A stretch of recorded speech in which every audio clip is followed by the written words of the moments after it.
Los jardines son lugares conocidos por la paz y tranquilidad que nos brindan. Están llenos de colores, formas, texturas y aromas.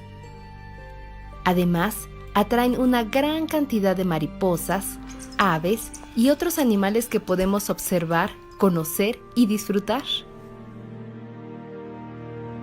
Hoy en día hay pocas áreas verdes en las grandes ciudades y por ello es importante contribuir en su creación y en la medida de lo posible elegir plantas nativas que brinden alimento y refugio a los polinizadores. Pero, ¿qué es un polinizador? Las plantas tienen un pequeño problema para reproducirse. No pueden moverse para buscar pareja. Sin embargo, para la gran mayoría su problema se ha solucionado mediante las flores. De colores brillantes, dulce aroma y jugoso néctar, las flores atraen abejas, abejorros, mariposas, colibríes e incluso murciélagos, es decir, atraen a los polinizadores, los cuales, después de haberse posado en las flores, se despiden llenos de polen, que son células masculinas finas como el polvo. Las nuevas flores visitadas son fertilizadas al recibir el polen que se ha quedado pegado en las alas o en las patas de estos visitantes distinguidos. A este proceso se le llama polinización o fecundación cruzada. En muchos casos, la vida de las plantas y de sus polinizadores está tan íntimamente ligada que no pueden vivir las unas sin los otros. Gracias a la polinización, las flores producen frutos con semilla de las cuales nos alimentamos y también producen una nueva generación de plantas. Los polinizadores están disminuyendo por el uso de insecticidas y herbicidas, y las flores se están quedando sin sus leales visitantes y sin frutos. Pero tú puedes ayudar, haciendo un jardín para polinizadores con plantas nativas y sin insecticidas. No importa su tamaño, puede ser un balcón, algunas macetas en tu ventana o un pequeño patio. El jardín para polinizadores se llenará de vida y disfrutarás del contacto directo con la naturaleza. Los polinizadores son cruciales para los ecosistemas y para nuestra alimentación. ¡Consérvalos!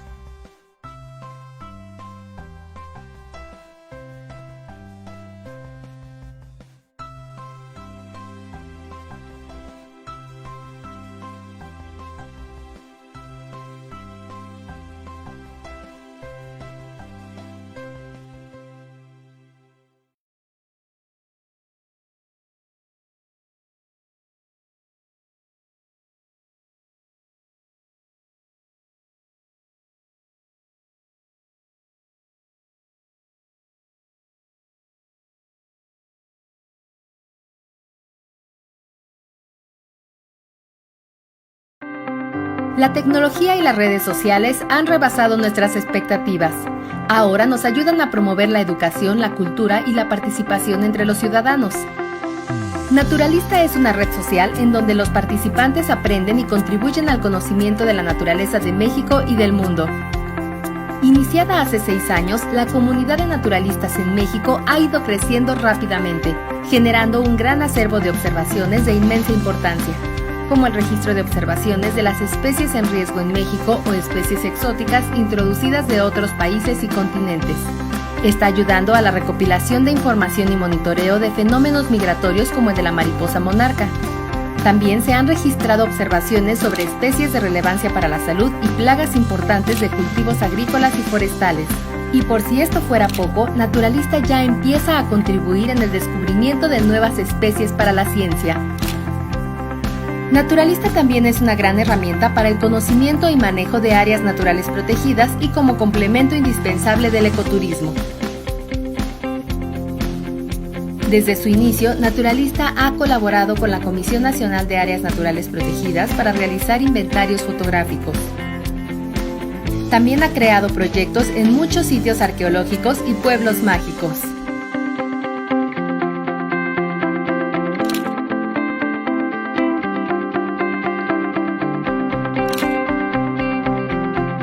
En alianza con la Fundación Carlos Slim, se ha apoyado con equipo y capacitación a 60 proyectos en comunidades rurales de varios estados, y se han formado redes de tutores y curadores especialistas que periódicamente capacitan gente en la República y que constantemente revisan las identificaciones en la red.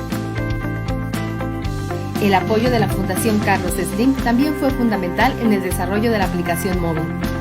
Algunos estados de México y varios países latinoamericanos se han sumado para promover esta gran iniciativa en conjunto con organizaciones científicas, educativas y de la sociedad civil. Esta gran labor de ciencia ciudadana está generando información que se utiliza a nivel nacional e internacional. Únete a esta gran red social. Sé parte de una nueva generación de exploradores de la naturaleza. Tu participación contribuye al conocimiento de la riqueza natural de México y del mundo. Soy naturalista.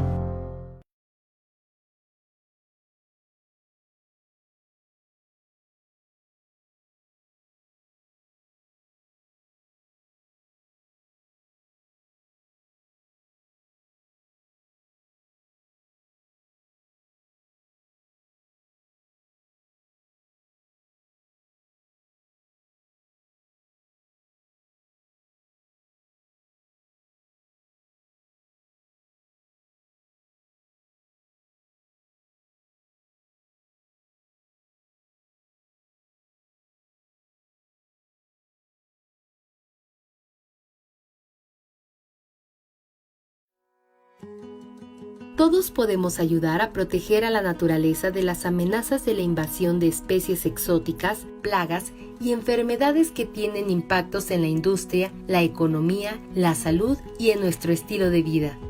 México está libre de muchas de las peores plagas y enfermedades que hay en el mundo. Esto nos abre muchas puertas a oportunidades, en particular al comercio. Pero esta situación corre el riesgo de cambiar si nos exponemos a situaciones que vulneran nuestra bioseguridad. Por esta razón, es importante que el gobierno, la industria y la sociedad trabajemos juntos para mantener nuestras defensas y proteger nuestro capital natural. Pero ¿cómo pueden nuestros esfuerzos proporcionar beneficios sociales, económicos y ambientales a nuestras comunidades e industrias? La curva generalizada de invasión de especies es una herramienta útil para identificar los objetivos hacia los que el gobierno, la industria y la sociedad deben dirigir sus esfuerzos e inversiones en las diferentes etapas de la introducción, establecimiento y dispersión de una especie invasora. La curva ilustra el área que ocupa una especie invasora y su incremento en el tiempo. Si una plaga o enfermedad de plantas o animales se introduce a México y pasa desapercibida, incrementaría su abundancia, tanto en su distribución como en el número de individuos hasta establecerse. La curva de invasión también identifica las acciones más apropiadas para la detección temprana de especies invasoras y respuesta rápida para su control, dependiendo de su distribución y abundancia. Estas están categorizadas como prevención, erradicación, contención y protección de bienes. Antes de que una especie invasora llegue a nuestras fronteras, es importante invertir en la prevención, capacitación y monitoreo, además en investigación para comprender mejor el comportamiento de una especie, con el fin de minimizar el riesgo de una invasión biológica. Es mucho más efectivo, en cuanto a costos, prevenir la entrada de especies invasoras como la palomilla de nopal, el mejillón cebra o enfermedades como la fiebre aftosa que controlar una vez que han entrado al país.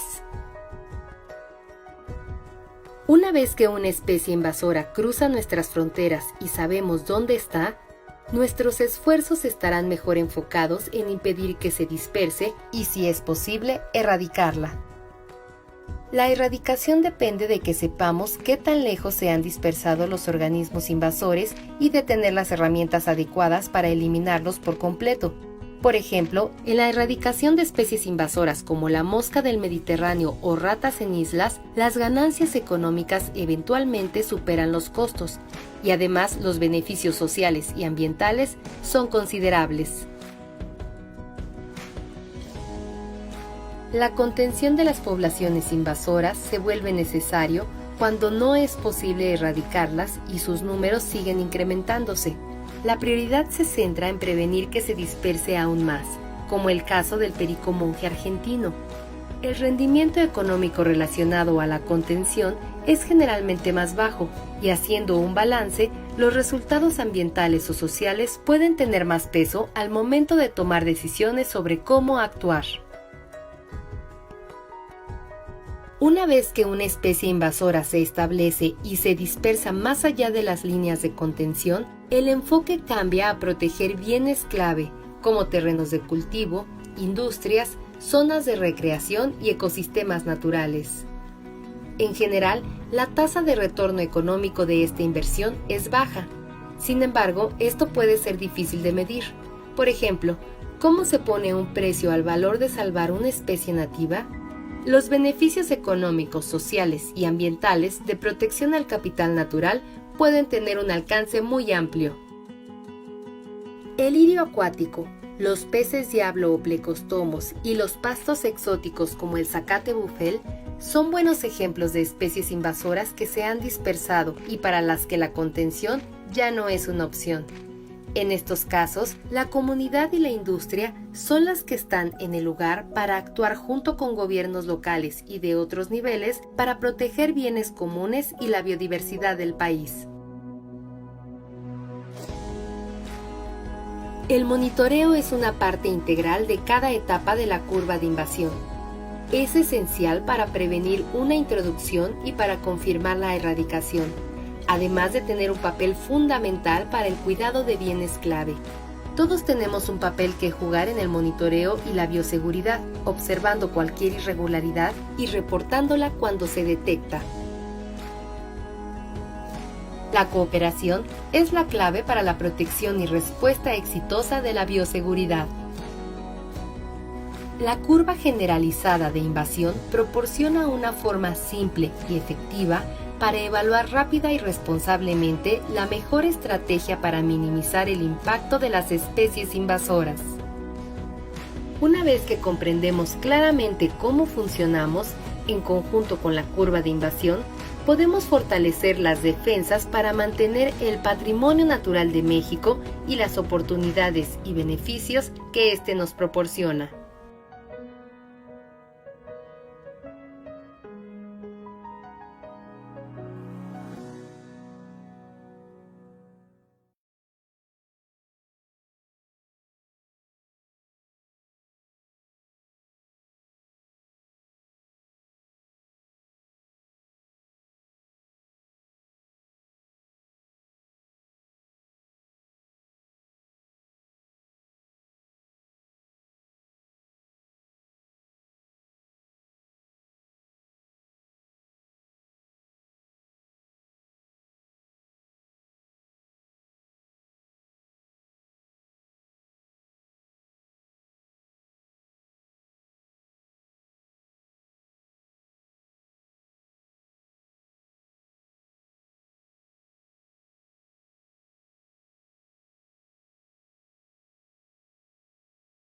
¿Te gustaría tener una enciclopedia de naturaleza que se actualiza diariamente? Ahora es posible con la aplicación móvil Enciclovida, una enciclopedia digital única en el mundo. Enciclovida contiene toda la información, fotos y mapas de más de 100,000 especies de animales, plantas y hongos de México. Conoce en una sola descarga qué especies habitan en el país, si son especies que están en riesgo o si son invasoras. Descarga gratis la app en www.enciclovida.mx. Haz tuyo el conocimiento de la naturaleza mexicana y participa en su conservación.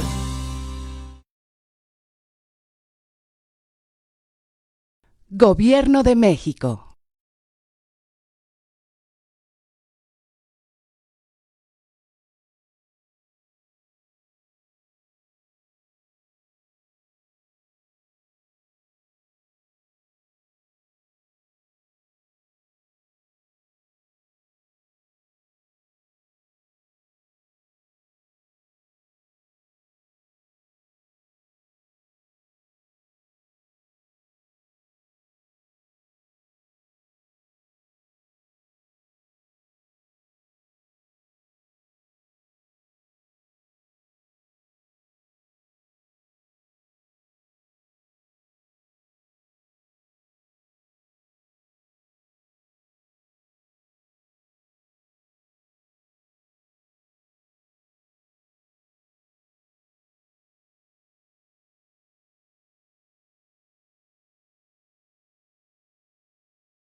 Ok. Hola, buenas tardes. Pues una disculpa por el retraso, tuvimos muchísimos problemas técnicos, pero parece ser que ahora sí ya estamos. Bueno, buenas tardes. Mi nombre es María Eugenia González Díaz y yo voy a platicarles el día de hoy sobre un tema que es el de los jardines para polinizadores y cómo pueden hacer ustedes su propio jardín. Bienvenidos a todos y pues es un gusto participar con Conavio en este mes de la biodiversidad mexicana. Y bueno, entonces vamos a arrancarnos con el primer tema de esta charla. Y bueno, ¿qué son los jardines para polinizadores? Yo me salí el día de hoy al jardín. Hola, buenas tardes. Pues una disculpa por el retraso, tuvimos muchísimos problemas técnicos, pero parece ser para mostrarles algunas cosas. Primero, ¿qué es un jardín para polinizadores? Dijimos, bueno, un jardín para polinizadores es un espacio que podemos crear nosotros en donde vamos a dar alimento, un sitio para descanso y un sitio de refugio para diversas especies, entre ellas las que nos interesan muchísimo beneficiar son a los polinizadores. ¿Por qué son importantes estos jardines? Bueno, sabemos que tenemos unos problemas a nivel global, a nivel nacional también, por supuesto, a nivel ciudad, en todos niveles lo podemos ver, de degradación de nuestros ecosistemas. Hemos perdido muchísimo de la superficie de los ecosistemas naturales de nuestro país. ¿Esto por qué es? Porque necesitamos los seres humanos necesitamos infraestructura, necesitamos carreteras, necesitamos ciudades, necesitamos un montón de cosas y eso significa que vamos eliminando áreas de vegetación nativa. Ecosistemas que vamos eliminando o modificando de manera muy fuerte y entonces eso significa pues una pérdida de espacios para muchas especies y significa también una pérdida de especies. No solo el cambio de uso de suelo, como denominamos este problema, es uno de las situaciones negativas que tenemos, sino también tenemos calentamiento global, cambio climático, y entonces también eso significa una pérdida y un deterioro en nuestro ambiente. Otro problema que tenemos es el de las especies exóticas. Cuando introducimos especies exóticas a nuevos sitios, estas se pueden tornar en problemas, generalmente se tornan en problemas porque desplazan a vegetación nativa, a especies de animales, de fauna que también son nativas. Entonces, eso también en conjunto es una causa de pérdida de biodiversidad. Y la biodiversidad pues tiene 3 escalas, que son desde los ecosistemas, las especies y los genes que forman parte de todas esas especies. Entonces, hemos estado perdiendo todos estos ambientes y en las ciudades pues es súper notorio. Nosotros podemos platicar con personas que son mayores a nosotros o inclusive nosotros podemos pensar 10 años atrás, 20 años atrás y espacios que quizá tenían vegetación natural, ahora están transformados y ahora hay un centro comercial, una carretera. Entonces hemos perdido todos esos espacios y los hábitats que ahí estaban para otras especies como aves, como insectos y muchas otras especies mayores muchas veces. Entonces, pensar en un jardín para polinizadores en un área urbana creo que es algo muy importante porque es una manera de retribuirle a la naturaleza algo de que le hemos quitado, ¿no? Hemos quitado espacios que inicialmente tenían vegetación nativa y hemos puesto algunas otras cosas o vegetación que es muy diferente. Entonces, pensar en tener un jardín para polinizadores en casa o en escuela o en un sitio público, pues es parte de esto, de un poco lo que lo hemos quitado a la naturaleza, pues devolvérselo a través de un espacio como el que tenemos aquí. Este jardín es muy pequeñito, pero vamos a ir viendo más adelante qué necesitamos para el jardín, qué especies vamos a utilizar y demás.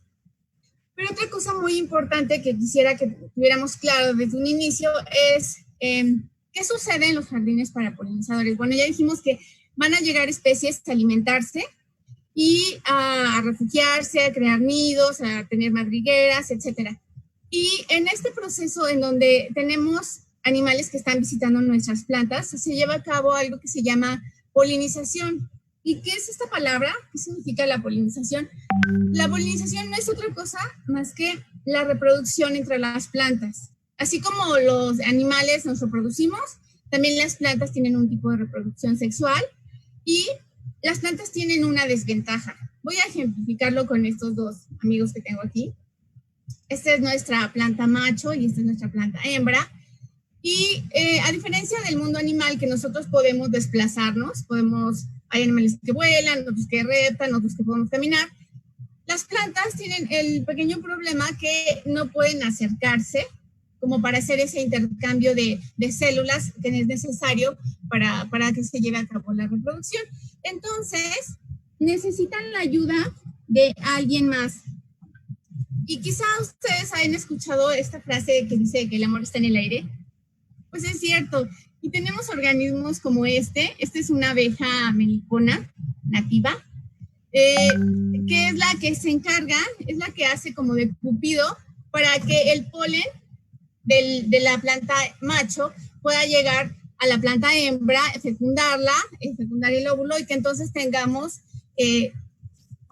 semillas, frutos y entonces nuevas plantas. Entonces, por eso es muy, muy importante la polinización, porque sin la ayuda de estos amigos, que son como los cupidos, son como los intermediarios entre las plantas, son quienes llevan ese paquetito de polen, que es el que es necesario para que ya dijimos, para que el óvulo quede fertilizado. Entonces, sin ellos, pues estos procesos serían muy difíciles. La mayor parte de las plantas en el mundo, nosotros podemos ver cualquier ecosistema, cualquier área verde, una selva, etcétera, y seguramente para que tuviera esa conformación tuvieron que ver uno o muchos tipos de diferentes polinizadores.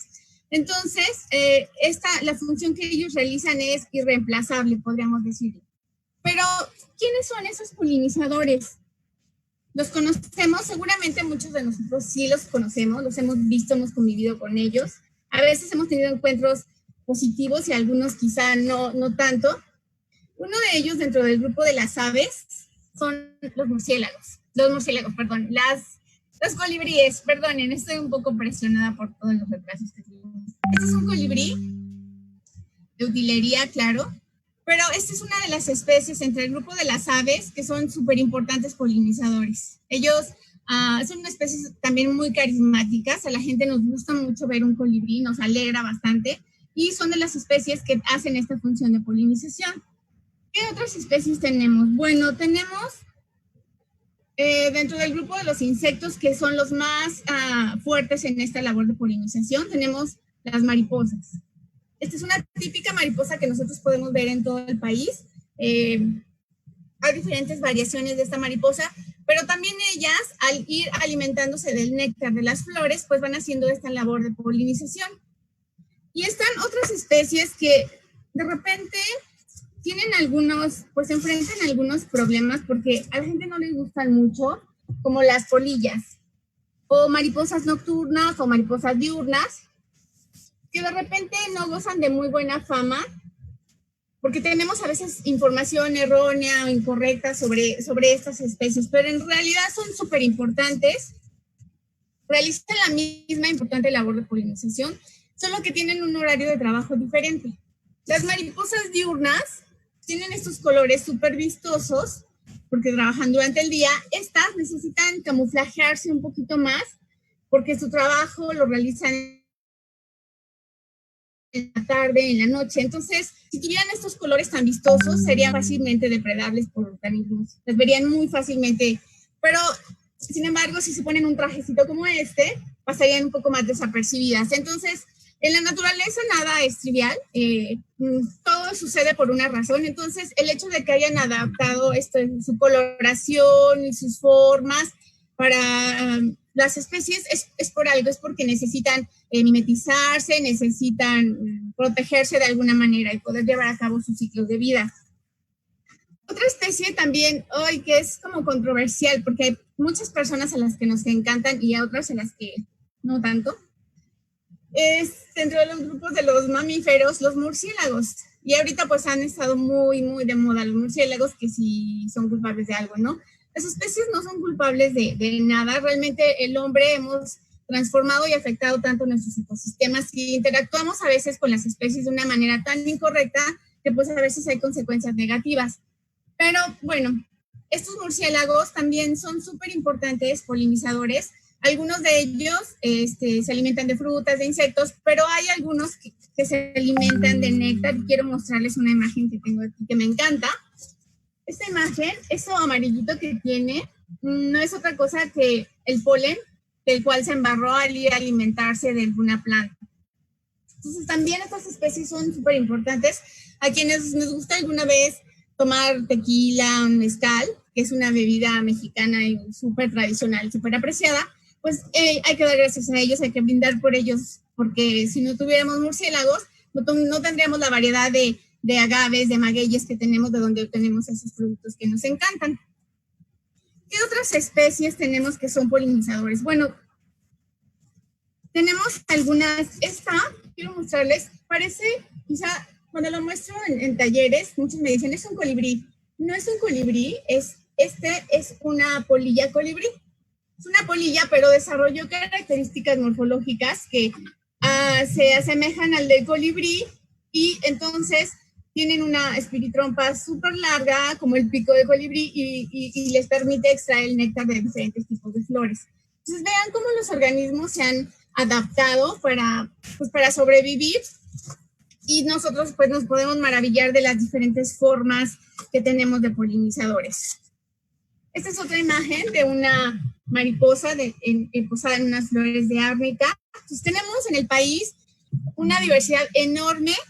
Ya lo hemos escuchado muchísimo, quizá en todas las charlas hayan escuchado que México es mega diverso y ojalá que se graben eso, pero ojalá que sobre todo entendamos que alojar una biodiversidad tan grande es una responsabilidad y todos tenemos algo que podemos hacer al respecto.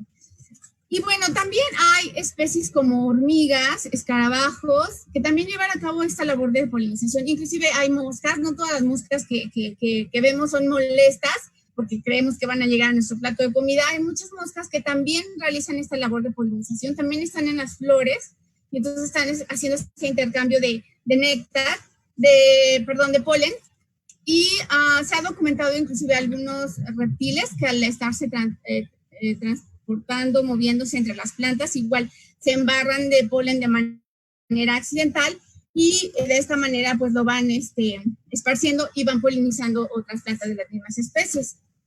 ¿Qué otros organismos? Bueno, pues uno de los más importantes son las abejas. Las abejas, los abejorros, también hay avispas que hacen esta labor de polinización, pues son de los organismos que hacen este trabajo de manera excepcional. Las características de su cuerpo también son peluditos, tienen algunas estructuras en las patas que les permiten acumular el polen, entonces son los mejores polinizadores. Pero si yo les preguntara cuántas especies diferentes de abejas conocen, ¿en cuántas pensarían? ¿Cuántas conocemos? Generalmente, cuando hacemos esta pregunta, cuando estamos en algunos grupos, las personas conocen 2 y se emocionan porque conocen 2, quizá algunos conocen 3, y entonces mencionan a la abeja europea, la abeja africana, y luego nombran alguna otra que no saben su nombre, pero dicen que son más chiquitas. Pero en realidad estamos hablando de 3 abejas que conocemos, y en México al menos tenemos más de 2,000 tipos diferentes de estos organismos. Y solo conocemos 1 o 2 que ni siquiera son mexicanos. La típica abeja que nosotros conocemos, déjenme ver si tengo una imagen por aquí, sería algo como esto, es una abeja europea, la abeja que nosotros vemos por todas las partes de nuestras plantas, o que vemos a veces tristemente en los parques, donde venden fruta, y que ahí están aglomeradas las abejas. Esas abejas son abejas europeas, que fueron introducidas a nuestro país, bueno, a nuestro continente hace muchísimos años. ¿Por qué? Pues porque generan una miel muy rica que nos encanta y al ratito vamos a hablar un poquito más de ello. Pero a lo que quiero llegar es que no conocemos prácticamente ninguna de estas especies nativas.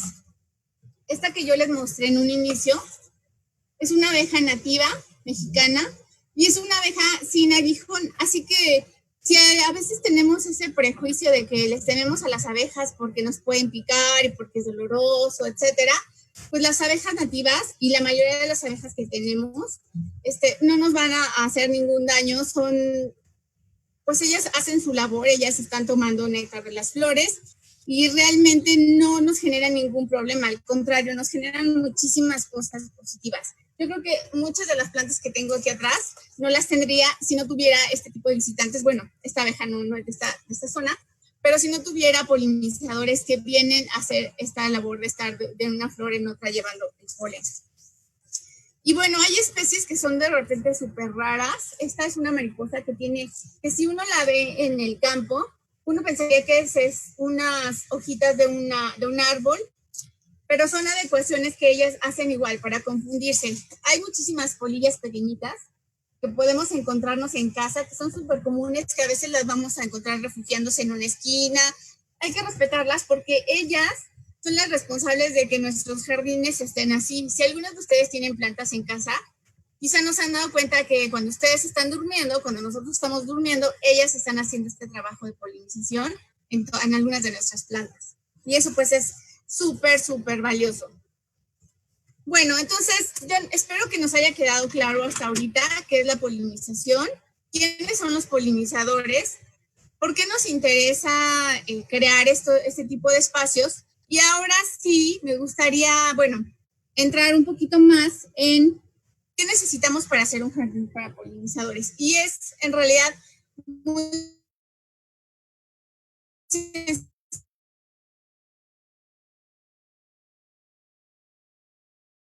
yo necesito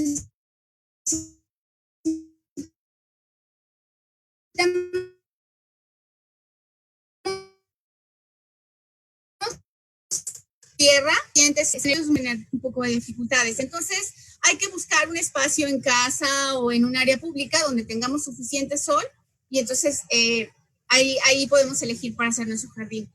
Para la tierra no es necesario complicarse demasiado. ¿Qué es lo que vamos a buscar? Nosotros podemos tomar tierra de la que tenemos de macetas abandonadas en casa o podemos comprar tierra preparada o inclusive yo tengo tierra de la que rascamos aquí para hacer este jardín y era arena.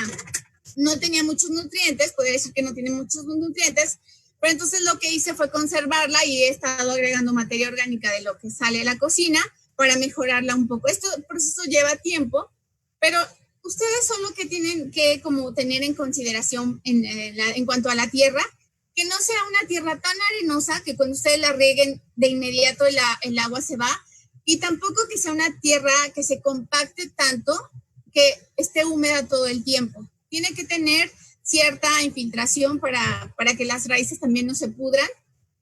Entonces ustedes que tienen, rescaten esas plantitas, esas macetas que de repente están ahí abandonadas y que quedó ahí la tierra. Pueden mezclarla con composta que pueden hacer ustedes en casa. Hay muchísimos tutoriales y muchísima información en internet de cómo podemos hacer la composta, así que realmente no es complicado. Y si no, si de repente lo intentamos y no nos salió, podemos ir a una tienda de jardinería y comprar composta o tierra preparada, así la piden, y ya tiene un balance adecuado entre tierra como arenosa y tierra con materia orgánica, y en esa tierra podemos utilizarla. También podemos partir desde semillas. Yo tengo aquí algunas semillas que colecto a veces cuando estoy en el campo. Estas semillas son de una plantita que se llama Videns, que es muy, muy, muy, muy común en México. En unos días voy a dar una charla también sobre los jardines para polinizadores y el uso de la plataforma naturalista. Es esta planta. Seguramente la mayoría de ustedes se han topado con ella, porque es una especie que crece en todas partes. Yo colecto las semillas y son las que a veces utilizo para tener mis flores aquí. Hay algunas semillas que son un poquito más especiales y necesitan más cuidado. Aquí tengo otras semillas que he colectado a las orillas de las carreteras de otra planta, que por aquí tengo la foto, que seguramente también las han visto. Es una cosmos. Voy a acercarme un poquito más. Esta planta también es súper común en el campo. Es muy bonita y les encanta a muchos tipos de polinizadores. A esta planta pueden llegar mariposas, pueden llegar colibríes, podemos ver escarabajos. Entonces, podemos hacerlo desde semilla, pero si no somos tan pacientes, pues podemos ir simplemente a una tienda de plantas y pedir ya que nos vendan una plantita que va a venir con su bolsita de plástico. Y nosotros, bueno, la vamos a trasplantar. Siempre que vayan a trasplantar sus plantas, vamos a quitar el hule porque eso va a permitir que las raíces crezcan bien. Busquen un recipiente que sea más grande. Ahorita va a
Los jardines son lugares conocidos por la paz y tranquilidad que nos brindan. Están llenos de colores, formas, texturas y aromas. Además, atraen una gran cantidad de mariposas, aves y otros animales que podemos observar, conocer y disfrutar.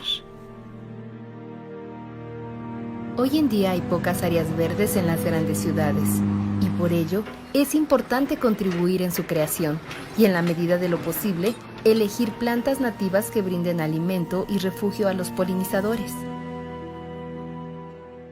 Pero, ¿qué es un polinizador?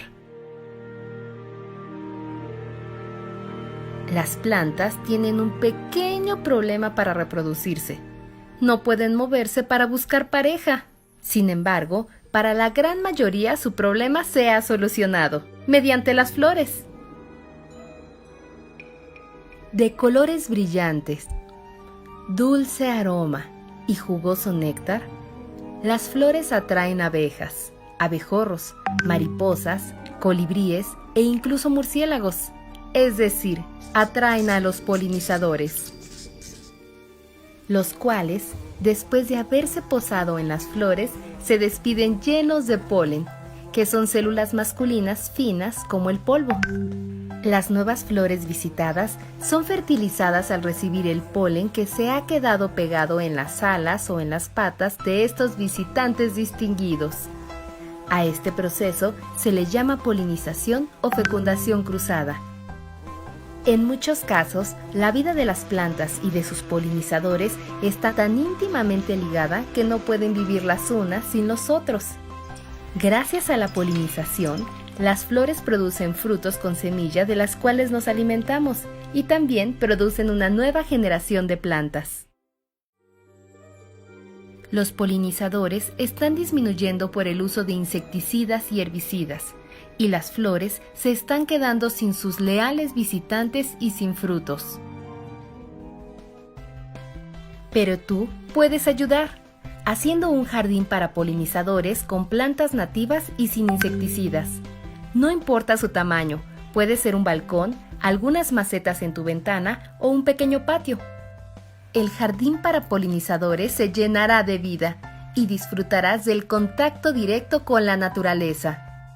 Los polinizadores son cruciales para los ecosistemas y para nuestra alimentación. ¡Consérvalos!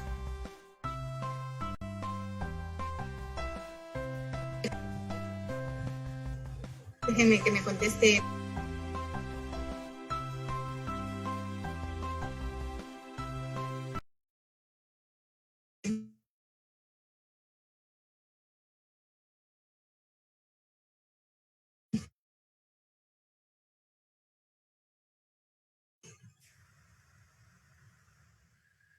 Mi compañero.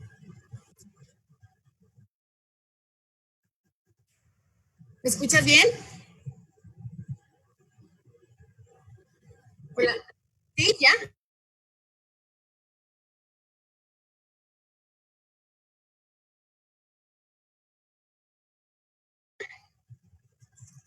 ¿Me vas diciendo el tiempo? Va. Me marcas cuando me queden 10 minutos, una cosa así, 15. Ok.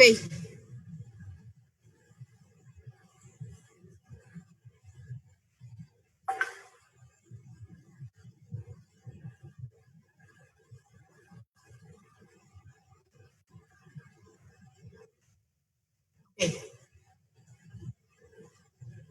Bueno, pues se nos fue la señal otra vez.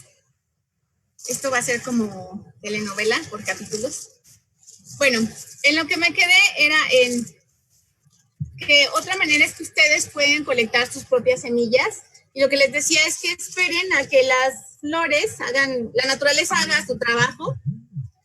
Estas plantas, cuando ya están listas para generar la semilla, van a generar algo como esto. Y seguros todos nos hemos topado con este tipo de semilla. Alguna vez fuimos al campo, al cerro, a alguna parte, y terminamos con la ropa llena de algunas semillitas como estas. De repente pueden ser un poquito molestas, pero ahora sabemos que es una especie súper importante, nativa de México, y que sirve a los polinizadores. Entonces quizá ahora podamos colectar esas semillas y utilizarlas para crear nuestro propio jardín. Este es un tipo de planta que yo pienso que es para todo tipo de personas porque no necesita demasiados cuidados. Pero, bueno, ya hablamos de la tierra. Obviamente nuestras plantas necesitan agua. Generalmente un jardín como el que yo tengo, donde tengo algunas especies nativas y algunas especies que no son nativas, y ahorita vamos a ver un poquito más eso, yo los riego cada tercer día o a veces inclusive aguantan no regarlas 2 días.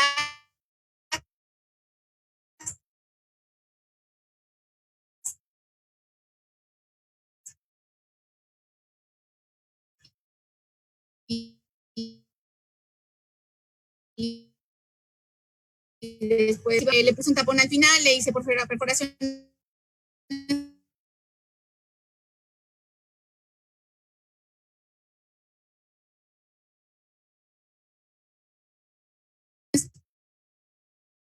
Con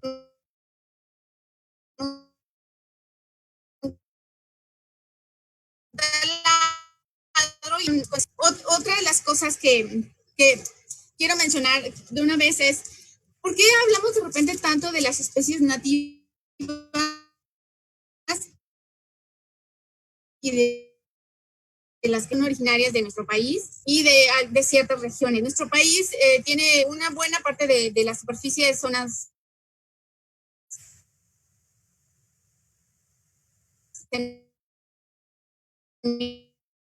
áridas. Hay plantas que están ahí, por ejemplo, están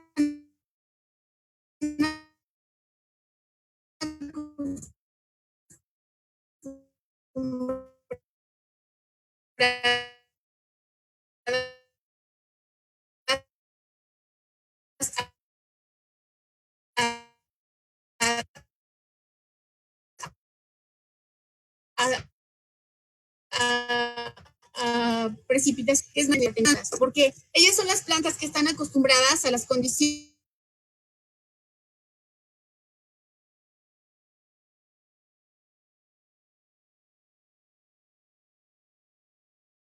de nuevas volcaciones por cambio climático, y eso les afecta a las especies, a las plantas, a los polinizadores, por supuesto, pero ellas son las que están más adaptadas y más en condiciones de que no sobrevivan en un jardín que una planta que no es nativa.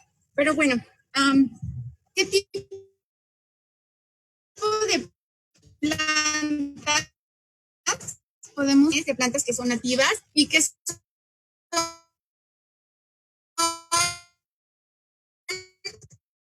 una de ellas, y que es la que yo tengo acá atrás, una florecita naranja que quizá alcancen a ver, y que por aquí corté alguna que ya está pues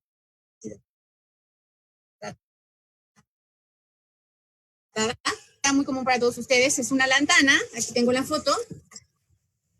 Tenemos lantanas en condiciones nativas en nuestro país. Podemos salir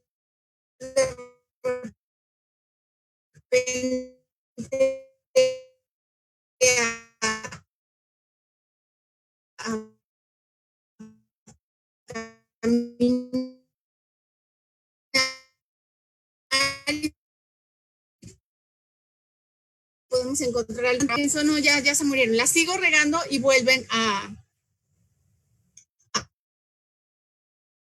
brotar. Entonces, además, con este tipo de plantita, yo atraigo a colibríes, de repente también vienen algunas polillas, de repente he visto algunas pequeñas abejitas que también llegan flores, en tener también en nuestro jardín, si podemos, diferentes formas. Es la lantana, así ustedes la piden en un vivero, quiero una lantana, y pues podrán escoger entre alguna de estas variedades de colores.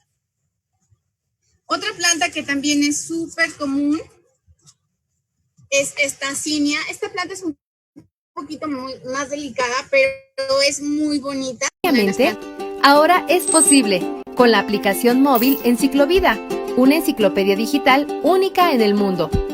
Enciclovida contiene toda la información, fotos y mapas de más de 100,000 especies de animales, plantas y hongos de México. Conoce en una sola descarga qué especies habitan en el país, si son especies que están en riesgo o si son invasoras. Descarga gratis la app en www.enciclovida.mx. Haz tuyo el conocimiento de la naturaleza mexicana y participa en su conservación.